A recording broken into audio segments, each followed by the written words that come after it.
One alleged sentence inside Windsor Castle. One future king supposedly struggling to hide his anger. And one private member of Queen Camilla's family suddenly accused of insulting the woman many consider the hardest working royal of her generation. The story spreading online is explosive. Laura Lopes, Queen Camilla's daughter, reportedly stood inside a reception honoring Princess Anne and described Anne's traditional view of royal duty as outdated, suggesting that the monarchy now needed younger and more modern figures. According to the story, Prince William heard every word. Anne remained silent. Camilla rushed to protect her daughter, and before the family could contain the damage, the comment allegedly triggered a tense meeting behind the doors of Buckingham Palace. It sounds like the moment years of blended family tension finally broke into the open. But there is one enormous problem.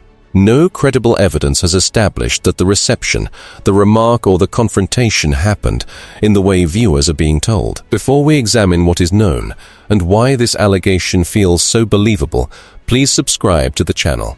We investigate the stories surrounding the royal family without presenting palace fiction as confirmed news. The viral version begins at Windsor Castle during what is described as a celebration of Princess Anne's extraordinary record of public service.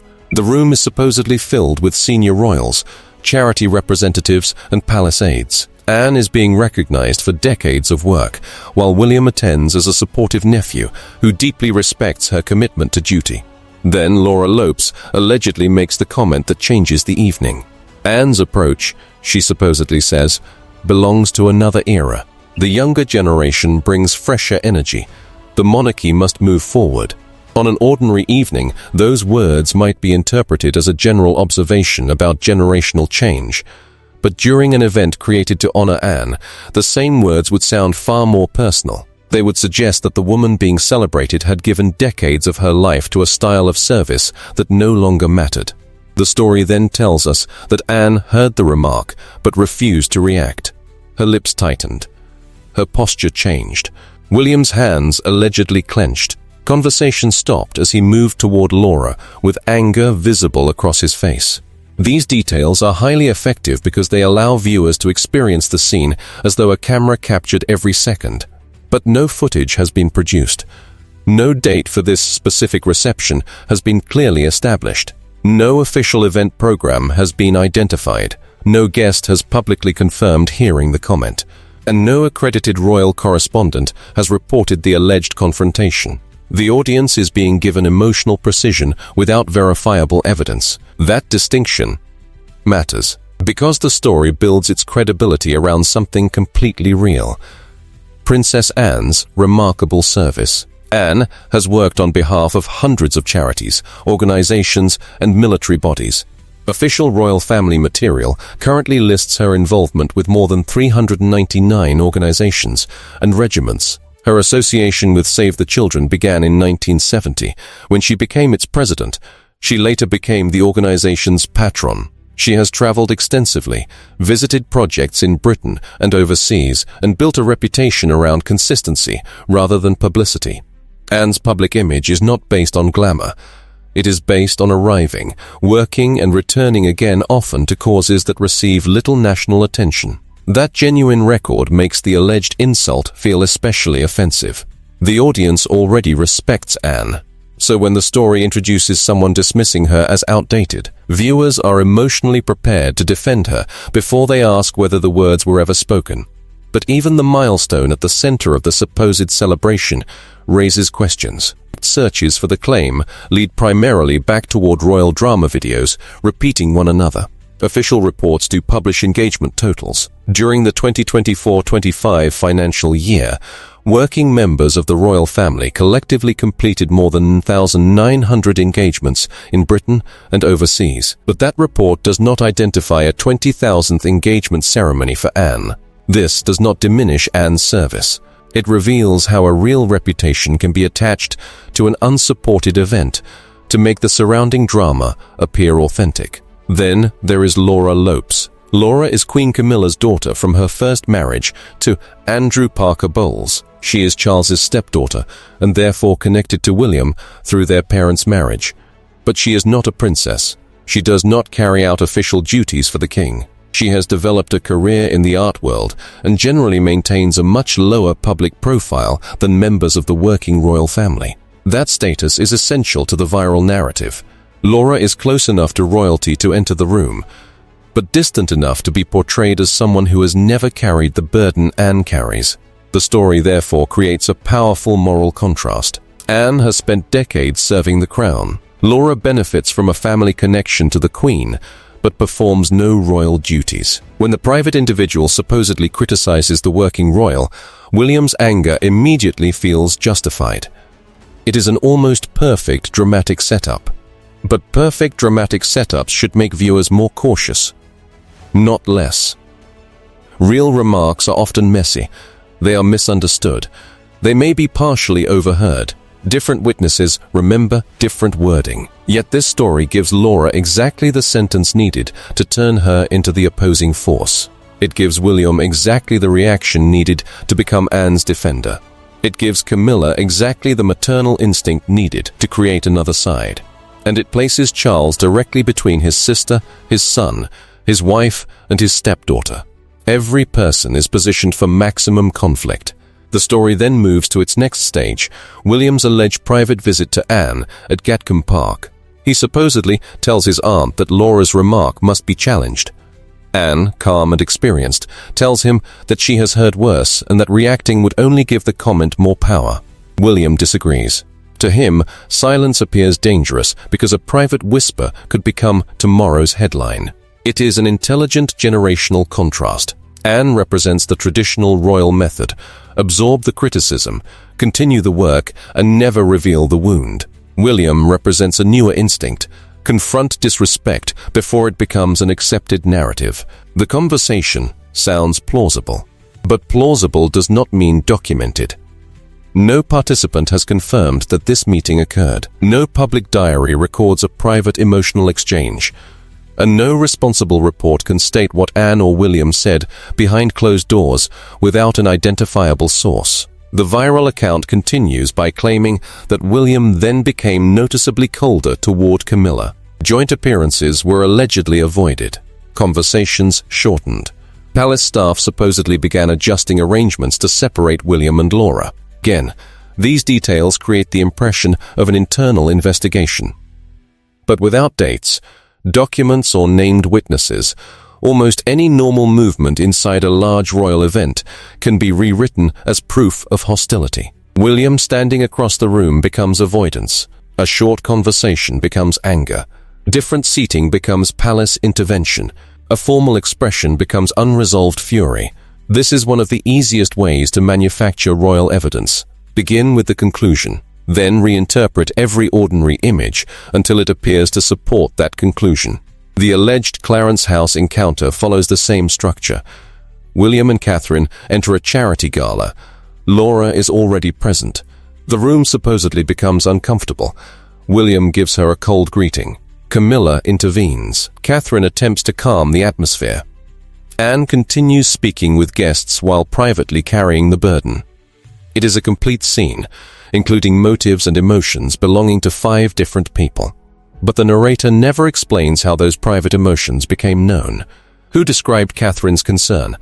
Who heard Camilla's private instructions to Laura? Who confirmed William's interpretation? And why did no credible royal reporter identify the event when the room was allegedly filled with guests? The Buckingham Palace meeting is the climax. Charles reportedly gathers William, Catherine, Anne, Camilla and Laura inside a private drawing room. William says Laura crossed a line. Laura insists her words were misunderstood. Camilla argues that her daughter should not be judged like a working royal.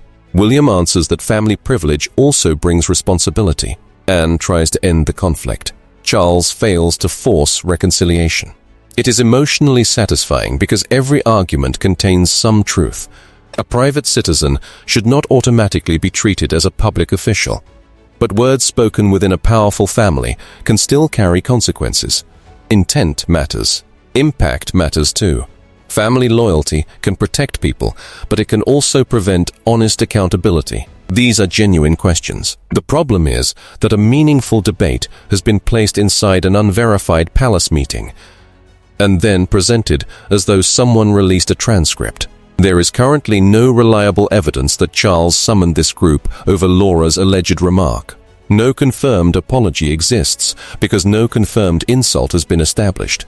No public record shows William and Laura entering a lasting feud over Princess Anne. And no credible source demonstrates that Camilla and William divided over this event. The deeper reason this story travels so quickly is not evidence. It is emotional familiarity. Anne is widely associated with relentless duty. William is increasingly viewed through the lens of future kingship. Camilla's children occupy an unusual position, personally connected to the monarch but outside the formal working institution. Charles leads both a monarchy and a blended family. Those real circumstances provide everything a dramatic narrator needs. Add one insulting sentence, and the entire structure catches fire. The allegation also reflects a genuine debate surrounding the modern monarchy. Should royal service remain quiet, repetitive and traditional? Or should the institution become more visible, digital and emotionally open? Anne's approach is often seen as disciplined and old school. William and Catherine operate in a different media environment where public communication and carefully presented initiatives carry greater importance. But these approaches do not have to be enemies. Modernization does not automatically diminish Anne's contribution. Tradition does not automatically oppose change. The monarchy has always survived by carrying parts of its past into a new era. That is why a real conversation about Anne's legacy could be fascinating without inventing a family insult. Her decades of service raise serious questions. Can younger working royals maintain the same volume of commitments? Will the monarchy continue supporting hundreds of smaller organizations? Can public duty survive in an age where attention often matters more than consistency? And when Anne eventually reduces her workload, who will carry the relationships she has maintained for generations? Those are documented and important issues. The supposed fight with Laura distracts from them. Instead of examining Anne's actual work, the story uses that work as emotional fuel for another Camilla versus William feud. Instead of asking how royal service should evolve, it creates a villain who allegedly calls service irrelevant. And instead of recognizing Laura as a private person whose public comments are limited, it assigns her dialogue that no reliable source can verify. The most shocking conclusion is therefore not that Laura insulted Anne. It is that Anne's authentic record was strong enough to make a fictional attack feel instantly believable. Viewers know Anne has worked for decades. They know she rarely complains. They know her style is less glamorous than many other royals. So when a narrator says she was quietly humiliated, the audience fills the missing evidence with everything it already respects about her. William may never have clenched his fists. Laura may never have made the remark. Camilla may never have confronted her son. Charles may never have called the meeting. Yet once the story is told with enough facial expressions, pauses and private dialogue, it begins to feel like a royal event people somehow remember seeing. That is how repetition turns speculation into apparent history. One channel publishes the claim, another repeats it with a more dramatic headline. A third adds a private conversation. Soon, multiple videos appear to confirm one another.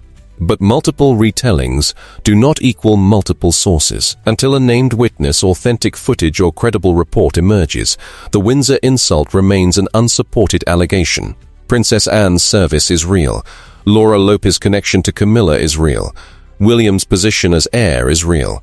The dramatic confrontation joining all three is not established. And perhaps that is the final irony. The story claims to defend Anne's values discipline, responsibility and duty. But respecting those values should also mean treating truth with discipline. It should mean refusing to turn an unverified comment into a family crisis simply because the result is entertaining. The monarchy may contain private tensions. Every complicated family does. But audiences deserve to know when a story is documented, when it is plausible, and when it is largely constructed from speculation. So the question is no longer whether William defended Anne from Laura. The real question is why viewers were so ready to believe he had. Was it because the evidence was convincing? Or because Princess Anne's lifetime of service made the alleged insult feel almost unforgivable before anyone checked whether it was real? Share your opinion in the comments and subscribe for more royal documentaries that remain shocking and engaging without turning unsupported palace scenes into confirmed news.